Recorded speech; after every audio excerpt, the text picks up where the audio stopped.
Mostly Harmless by Douglas Adams. Chapter 11. The first thing Arthur Dent had to do, he realised resignedly, was to get himself a life. This meant he had to find a planet he could have one on.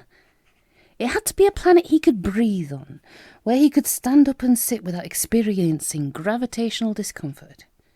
It had to be somewhere where the acid levels were low and the plants didn't actually attack you. "I hate to be anthropic about this," he said to the strange thing behind the desk at the Resettlement Advice Centre on Pintleton Alpha, "but I'd quite like to live somewhere where people look vaguely like me as well, sort of human." The strange thing behind the desk waved some of its stranger bits around and seemed rather taken aback by this. It oozed and gulped off its seat, thrashed its way slowly across the floor, ingested the old metal filing cabinet, and then, with a great belch, excreted the appropriate drawer. It popped out a couple of glistening tentacles from its ear, removed some files from the drawer, sucked the drawer back in, and vomited up the cabinet again. It thrashed its way back across the floor, slimed its way back up onto the seat, and slapped the files onto the table. "See anything you fancy?" it said. Arthur looked nervously through some grubby and damp pieces of paper.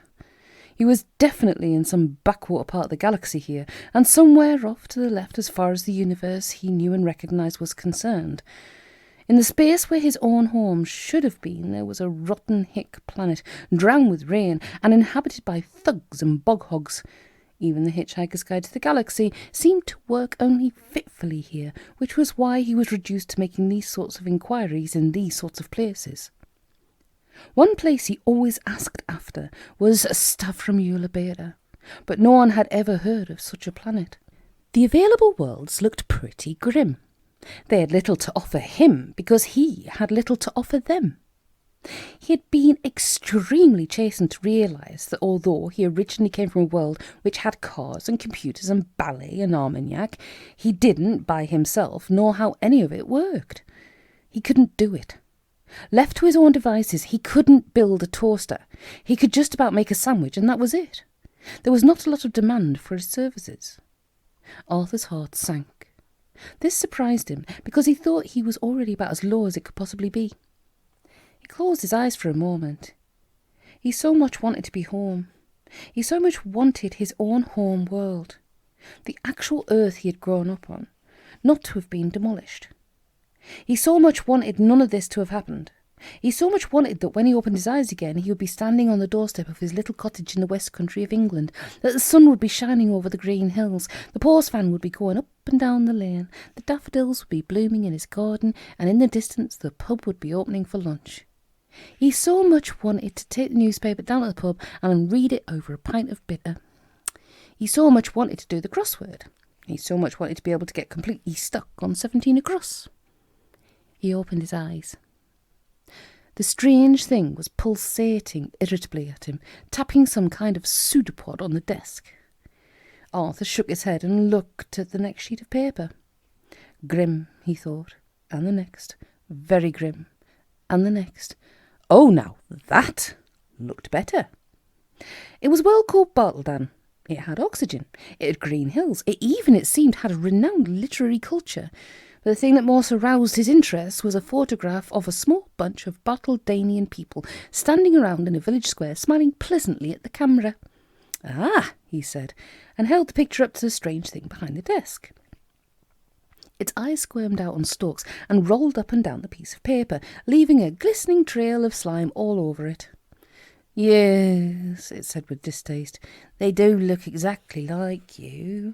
Arthur moved to Bartledan and, using some money he had made by selling some toenail clippings and spit to a DNA bank, he bought himself a room in the village featured in the picture.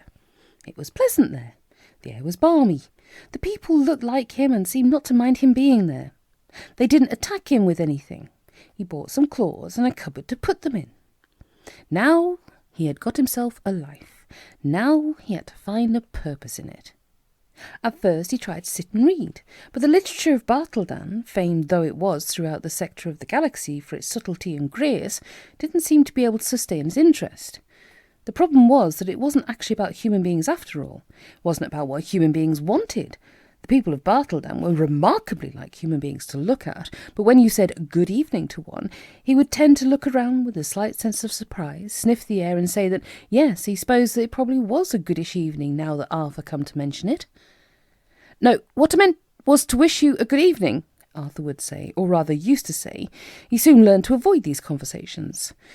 I mean that I hope you have a good evening, he would add. More puzzlement. Wish? The Bartledanian would say at last, in polite bafflement. Well, yes, Arthur would then have said. I'm just expressing the hope that... Hope? Yes. What is hope? Good question, thought Arthur to himself, and retreated back to his room to think about things. On the one hand, he could only recognise and respect what he learnt about the Bartledanian view of the universe, which was that the universe was what the universe was, take it or leave it. On the other hand, he could not help but feel that not to desire anything, not ever to wish or to hope, was just not natural. Natural. There was a tricky word.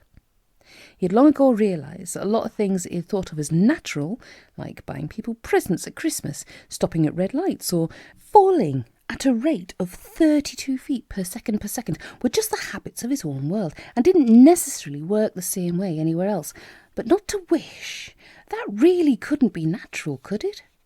That would be like not breathing.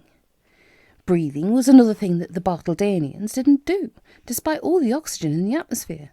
They just stood there.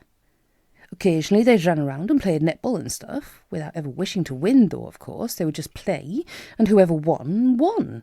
But they never actually breathed. It was, for some reason, unnecessary. Arthur quickly learned that playing netball with them was just too spooky. Though they looked like humans and even moved and sounded like humans, they didn't breathe and they didn't wish for things. Breathing and wishing for things, on the other hand, was just about all Arthur seemed to do all day. Sometimes he would wish for things so much that his breathing would get quite agitated and he would have to go and lie down for a bit. On his own. In his small room. So far from the world which had given birth to him that his brain could not even process the sort of numbers involved without just going limp. He preferred not to think about it. He preferred to just sit and read, or at least he would prefer it if there was anything worth reading. But nobody in Bartledanian stories ever wanted anything, not even a glass of water. Certainly they would fetch one if they were thirsty, but if there wasn't one available, they would think no more about it. He had just read an entire book in which the main character had, over the course of a week, done some work in his garden, played a great deal of netball, helped mend a road, fathered a child and his wife, and then unexpectedly died of thirst just before the last chapter. In exasperation, Arthur had combed his way back through the book and in the end had found a passing reference to some problem with the plumbing in chapter 2. And that was it. So the guy dies. It just happens. It wasn't even the climax of the book, because there wasn't one. The character died about a third of the way through the penultimate chapter of the book, and the rest of it was just more stuff about road mending. The book just finished dead at the 100,000th word, and because that was how long books were on Bartledown.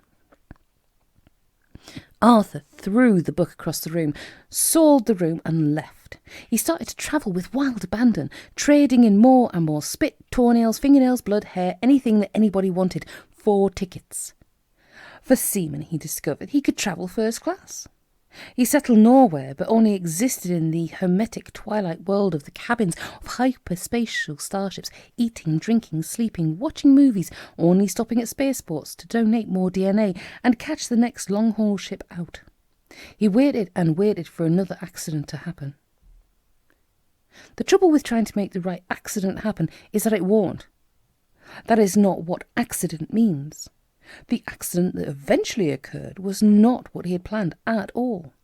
The ship he was on blipped in hyperspace, flickered horribly between 97 different points in the galaxy simultaneously, caught the unexpected gravitational pull of an uncharted planet in one of them, became ensnared in its outer atmosphere, and began to fall screaming and tearing into it. The ship's systems protested all the way down that everything was perfectly normal and under control, but when it went into a final hectic spin, ripped wildly through half a mile of trees, and finally exploded into a seething ball of flame, it became clear that this was not the case. Fire engulfed the forest, boiled into the night, then neatly put itself out, as all unscheduled fires over a certain size are now required to do by law. For a short while afterwards, other small fires flared up here and there as odd pieces of scattered debris exploded quietly in their own time. Then they too died away. Arthur Dent, because of the sheer boredom of endless interstellar flight, was the only one on board who had actually familiarised himself with the ship's safety procedures in case of an unscheduled landing, and was therefore the sole survivor. He lay dazed, broken and bleeding in a sort of fluffy pink plastic cocoon with "Have a nice day" printed in over 3,000 different languages all over it. Black, roaring silences swam sickeningly through his shattered mind. He knew with a kind of reserved certainty that he would survive, because he had not yet been to Stavromula Beta.